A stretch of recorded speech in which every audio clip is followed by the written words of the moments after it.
shout out to Samkele, man. Samkele is very smart, is very intelligent, and I believe many of people they undermined him because he's an SABC journalist, and they just branded him as one of those guys who are disingenuous and one of those guys who are not genuine. But this guy is really smart, and I want you to listen to him explain something very interesting about what he thinks about the relationship between the EFF and the MK party.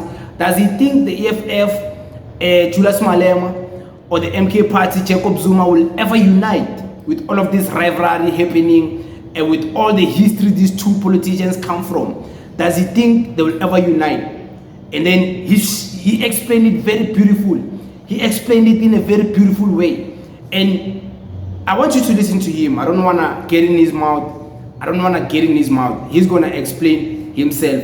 And then you are going to understand based on what you find out. Listen to this. They will always fight over this particular base. Julius Malema perceives himself as young, as having a future in South African politics. Yeah. Sees Jacob Zuma as old, no future within South African politics. But the elections proved that Jacob Zuma is still a strong political figure in South Africa. That relationship is not going to last. It's actually crumbled. It's dead and buried now. It may even after the NPA of the EFF, have the EFF as saying that we may relook at our working relationship with the MK party. Because the truth of the matter is, as much as the EFF became a menace to the ANC and lost the ANC critical metros in 2016, the ANC has never tried to kill the EFF as much as the MK party is launching an onslaught on the EFF at this point in time, largely due to the EFF's own leadership mistakes, but also the political ambitions of the MK party, which are not wrong, by the way. Sure. In order to annihilate your enemy. Which brings about the question, who orchestrated the infiltration of COPE? You look at how Jacob Zuma is one of the best trained KGB operatives in South Africa, who's led the Democratic Dispensation and the ANC, enjoys very close net relationship with Vladimir Putin and Russia. So it just tells you of the man's capabilities and head of intelligence of the ANC during those days of exile, and how he's been able to infiltrate the economic freedom fighters and eat them from inside and ultimately eat them up openly now. But did he take away people who can pull the numbers from the EFF? Or did he take away people who are perceivedly think tanks but who are not organizers? Because the truth of the matter is, Julius Malema is a brilliant mobilizer. Yeah, absolutely. The man can mobilize. And a brilliant politician, to the extent that he also has big public support. So he can mobilize, but there are a lot of people who believe in Julius Malema, the person, as well. There are a lot of people who believe in him as the person. He can articulate his views. He speaks the language of the people with the necessary impetus, input, and zeal. But a Floyd Shivambu is not that particular person. Sure.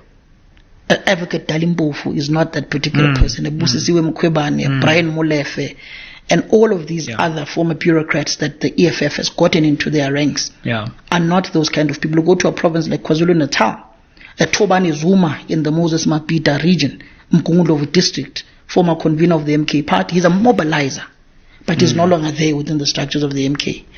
So the MK in itself will also face problems where its traditional mobilizers who mobilized for the party going to the elections, some of them are no longer there. You look at an Ape in Lamontville, who's just also left the MK party.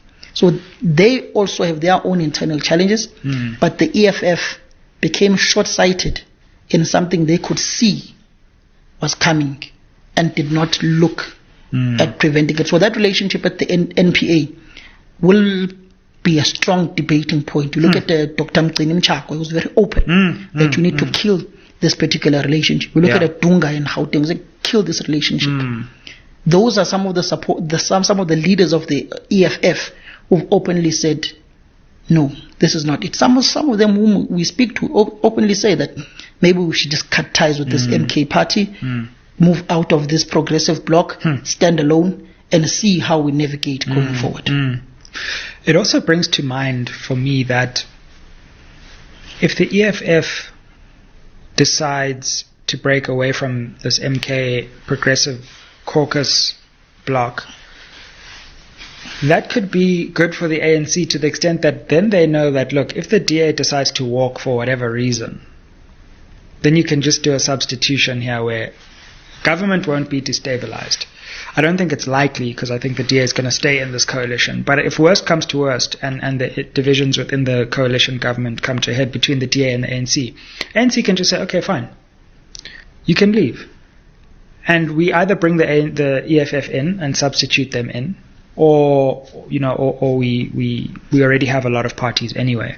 But it also leaves the DA in a difficult situation in that they don't have much to threaten the ANC with, because if they walk away, government doesn't collapse. The Democratic Alliance is caught between a rock and a hard place. I wonder how you see me, Oz. If I am more than a thing. ANC with, because if they walk away, government doesn't collapse. The Democratic Alliance is caught between a rock and a hard place, especially in the ANC, because the traditional ANC member views the DA as the enemy. The traditional ANC member views the DA as the enemy. The true test of this government of national unity is what many people are not talking about. It's the upcoming National General Council of the ANC. Ordinary branch members of the ANC are not happy with the ANC working with the DA, especially with Solema Paila, with the onslaught he's launched against this GNU. And the MK party speaking in the manner that the ANC has sold out. So Cyril Ramaphosa and his officials are going to have a hard time selling the GNU at the National General Council, because it will definitely be a topic of discussion. It will. Many ANC leaders may not be happy who are perceivedly left or against Cyril Ramaphosa and his core, will raise it and will mobilize against it going towards the National General Council. So that is where the EFF and the MK will want to influence ANC delegates at the National General Council to say, no, review this decision of the National Executive Committee of the ANC, because the NGC is the highest decision-making body of the ANC between the two conferences, abet the NEC.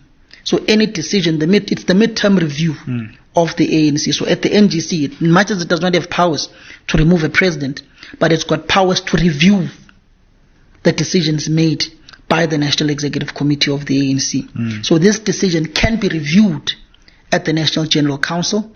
If delegates come there in their large numbers and say, no, we don't want the GNU, we don't want the DA there, remove the DA. So that's going to be a battleground. Absolutely. In the National General Council. And it needs preparation. I've had discussions with some leaders of the ANC who are saying, if these leaders of the ANC are too focused on government and forget the branches, the branches will come and sing a different tune, just like it happened in 2005 at the University of Pretoria against Thabo Mbeki. So Gwede Mantashe is very much cognizant of this. And which brings about the question. Gwede Mantashe comes from the left. The left is not happy about this decision. Is he part and parcel of the views of the SACP and COSATU on this aspect? Or he has also lost grip of the left that he once controlled? So these are the questions that the ANC leadership will be asking themselves going towards that National General Council, and will determine the future of the GNU. And I don't think even the DA is thinking about that.